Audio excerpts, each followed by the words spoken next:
ए, क्या ये? गाना पापा। फाइनल एग्जाम सर पे आ रही है ना? अरे हाँ पापा, उसी का टाइम टेबल है, साइन करके दीजिए ना। आ गया टाइम टेबल और तू इधर गाना गा रहा है। तो अभी पढ़ाई कब से शुरू करनी है भाई? अभी आज टाइम टेबल है तो 4-5 दिन में शुरू। हैं? हाँ। हाँ? अरे दया, अरे भाई कुछ मत ला, खाली अपने आप को लेके आ। तो ये आई। बोलिए क्यों मंगवाया मुझे? ये आपके शहजादे के फाइनल एग्जाम का टाइम टेबल आ गया है। ये मैंने इससे पूछा कि भाई साहब कब से पढ़ाई शुरू करने का इरादा है, तो शहजादे बोल रहे हैं कि 3-4 दिन बाद अच्छा सा मुहूर्त देख के फिर पढ़ाई शुरू करूंगा। ओहो वाह वाह। मर मर मर। दूर है ना। क्या वाह क्या? अरे मेरा शहजादा पढ़ाई शुरू करने वाला है तो मैं तो हुआ ही कहूंगी ना। अरे भाई आग लगने पर थोड़ी कुआं खोदते हैं, रोज थोड़ा थोड़ा कुआं खोदना चाहिए ना। हाँ टप्पू बेटा वो तो है। हाँ लेकिन मम्मी अभी मैं कुआं खोदूं के स्कूल जाऊं? हाँ वो भी है। अरे क्या वो भी है, मैं सच्ची का कुआं खोदने की थोड़ी बात कर रहा हूँ। मेरे कहने का मतलब ये है कि रोज थोड़ी थोड़ी पढ़ाई करेगा बेटा तो लास्ट में फाइनल एग्जाम के टाइम पे बहुत सारी पढ़ाई एक साथ में करने की जरूरत नहीं पड़ेगी ना। बेटा टीपे टीपे सरोवर भराए।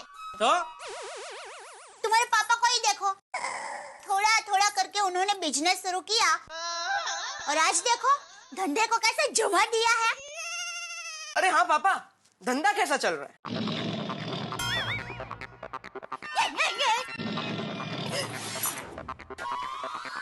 क्या? फिर से पूछ क्या? कुछ नहीं पापा, मस्ती। Sorry, thank you, bye bye. और कैसा चल रहा है धंधा पापा? तू क्या हंस रही है? रोज ऐसे थोड़ा थोड़ा हंसने से एक दिन तबीयत एकदम अच्छी हो जाएगी। ऐसे हंस के उसको प्रोत्साहन देकर तूने उसके सर पर चढ़ाया है।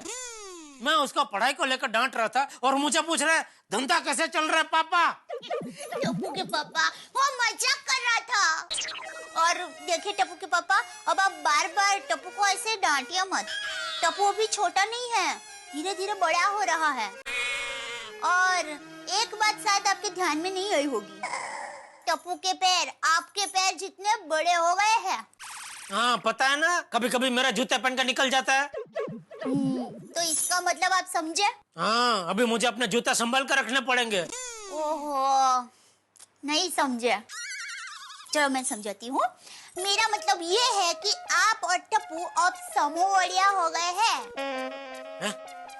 मतलब बराबर के हो गए हैं।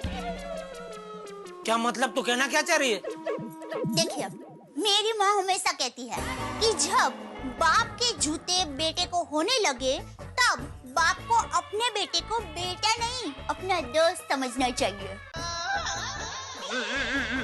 अब मैं ठीक तरह से समझाती हूँ। मेरे बापूजी के जूते सुंदर वीरा को होने लगे ना, उसी क्षण से बापूजी ने सुंदर वीरा को अपना बेटा मानना छोड़ दिया। ओहो, ससुर जी ने भी हाथ धो लिए। नहीं बापूजी तो खाना नहीं खा रहे थे। हाँ समझी नहीं। तो उसी क्षण बापूजी सुंदर वीरा को अपना दोस्त अपना सलाहकार मानने लगे। सुंदर वीरा को? अरे यहाँ मेरे और टप्पू के जूते की बात चल रही है, उसमें तो ये सुंदर वीरा का जूता बीच में क्या घुसड़ रही है। और माना टप्पू बड़ा हो रहा है, उसको मेरे जूते होने लगे, इसका मतलब ये नहीं कि मेरा बाप बन के घूमे। घर में एक बापूजी काफी है। अरे टप्पू के पापा बात समझ क्यों नहीं रहे हैं? देखिए आप टप्पू को छोटा समझकर नहीं बड़ा समझकर उसके साथ बात कीजिए। अरे भाई उसकी पढ़ाई करने की उम्र है तो उसके साथ पढ़ाई की बातें करूंगा ना, धंधे की बात थोड़ी करूंगा। अभी बेटा धंधे में क्या करना चाहिए, धंधा बढ़ाने के लिए बोल बेटा क्या करूं, ऐसी बातें थोड़ी करूं। टप्पू के पापा मेरा मतलब ये है कि आप टप्पू के साथ टप्पू के जैसा छोटा बनकर बात कीजिए। अच्छा मैं छोटा हो जाऊं, मतलब छोटा बच्चा बन के बात करूं? नहीं, आप बड़े ही रहिए, आप छोटे मत बनिए। पर सिर्फ जब टप्पू के साथ बात करते हैं तब आप बड़े नहीं छोटे हो जाइए। बाकी हमारा टप्पू तो हमारी नजरों के सामने बड़ा होकर भी छोटा ही रहेगा।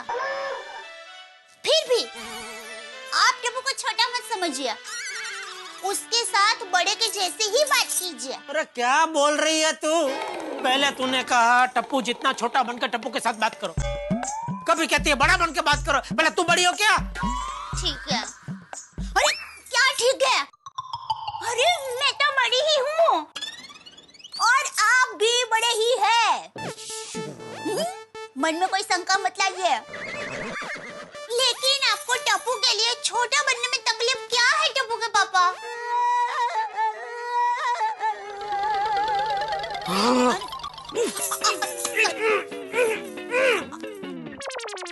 पहले कहती है टप्पू के साथ टप्पू जितना छोटा बन के बात करो, और अभी क्या बोली? कुछ तो बोली। जो अभी तू बोली टप्पू को छोटा मत समझिए, टप्पू के साथ बड़े के जैसे बात करो। ऐसे बोली तो एक मिनट टप्पू के पापा, मैं पहले से शुरू करती हूँ। देखिए, बापूजी बड़े हैं, आप बड़े हैं, मैं बड़ी हूँ और टप्पू बड़ा हो रहा है। चुप।